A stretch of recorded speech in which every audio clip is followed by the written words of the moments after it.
കൊച്ചിയിലെ 11 ദ്വീപുകളെ നഗരവുമായി ബന്ധിപ്പിക്കുന്ന Kochi water metro പദ്ധതി മാസം 25-ന് പ്രധാനമന്ത്രി നരേന്ദ്രമോദി തിരുവനന്തപുരത്ത് ഉദ്ഘാടനം ചെയ്യും. ബോട്ടുകളും ടെർമിനലും തയ്യാറായിട്ടും ഉദ്ഘാടകനെ കിട്ടാത്തതിനാൽ സർവീസ് തുടങ്ങാനാകാതെ 1 വർഷത്തോളമായി ട്രയൽ സർവീസ് മാത്രമായിരുന്നു കൊച്ചി വാട്ടർ മെട്രോ.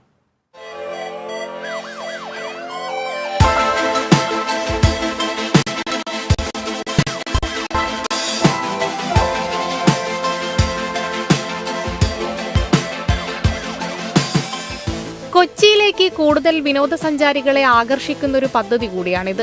ആദ്യഘട്ടത്തിൽ സർവീസ് തുടങ്ങാൻ 7 ബോട്ടുകളും 5 ടെർമിനലും നിലവിൽ തയ്യാറാണ്. മെട്രോ ഗതാഗതവും അതിനൊപ്പം അതേ നിലവാരത്തിലുള്ള ജലഗതാഗതവും സമന്വയിപ്പിക്കുന്ന രാജ്യത്തെ ആദ്യ പദ്ധതി കൂടിയാണ് Kochi water metro. High court Bolgatty Vypin റൂട്ടിലാണ് ആദ്യ സർവീസ്. 100 പേർക്ക് സഞ്ചരിക്കാവുന്ന 8 ബോട്ടുകൾ നിലവിൽ സർവീസിന് തയ്യാറാണ്. വൈപ്പിൻ, ബോൾഗാട്ടി, ഹൈക്കോടതി ജെട്ടി ടെർമിനലുകൾ പൂർത്തിയായി. വൈറ്റില, സൗത്ത് ചിറ്റൂർ, കാക്കനാട്, ഏലൂർ, ചേരാനെല്ലൂർ ടെർമിനലുകളും തയ്യാറാണ്. കൊച്ചി കപ്പൽശാലയിലാണ് ബോട്ടുകൾ നിർമ്മിച്ചത്. 747 കോടി രൂപ നിലവിലുള്ള പദ്ധതിയുടെ മൊത്തം റൂട്ട് ദൈർഘ്യം 76 കിലോമീറ്ററാണ്.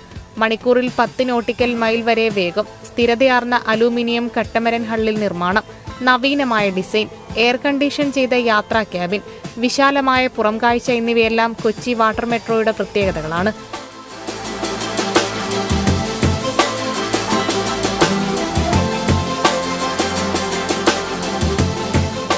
സംസ്ഥാന സർക്കാരിന് 74% ഓഹരിയും കൊച്ചി മെട്രോ റെയിൽ ലിമിറ്റഡിന് 26% ഓഹരിയുമുള്ള ഈ പദ്ധതിയുടെ നടത്തിപ്പ് ചുമതല Kochi water metro limited കമ്പനിക്കാണ്.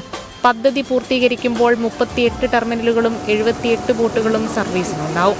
Kerala vision news, Kochi.